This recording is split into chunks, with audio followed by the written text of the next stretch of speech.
So first and foremost, I'm going to address the height, and then we'll figure out how to balance it out from there.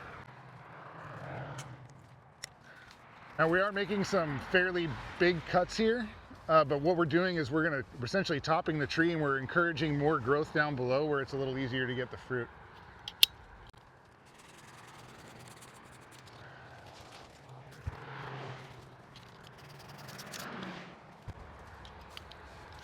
All right, so those were some pretty aggressive cuts, but really what we're doing at this point is we're creating the main structure of our tree.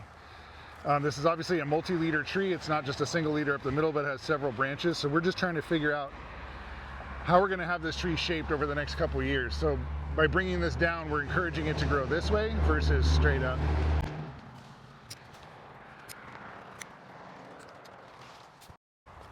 All right, so there you can see we've adjusted the height. Now, one key thing to remember when you're pruning trees is not to stand in the same place in the tree for too long, or otherwise you end up with a human-sized hole around you where you've been standing. So after a few cuts, I always take a step back, take a look. This tree is still very much over there with not a whole lot going on over here. Some of this we're not going to be able to address this year because we just need more branches coming out here to fill in this area. One thing to note though, this is growing from rootstock. We don't want this.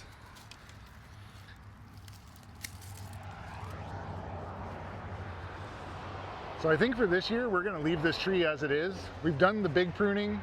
One mistake that can be made is that you can over prune your trees, and when you over prune a tree, you are encouraging the tree to create more growth hormone, which is gonna be more explosive growth in the spring. So I usually like to stick to somewhere around 30% of the tree, 30 to 40%. Obviously things differ depending on the situation in the tree. If you show up to a tree that's way overgrown, you're probably gonna have to prune a lot more than that out. But you know that that's also gonna be a 2-year process, where with this tree, I like the height. The shape is getting there. By this time next year, we will have more branching and more places to choose from and where we wanna prune and start over time to shape this tree from being like this to being more like this shape.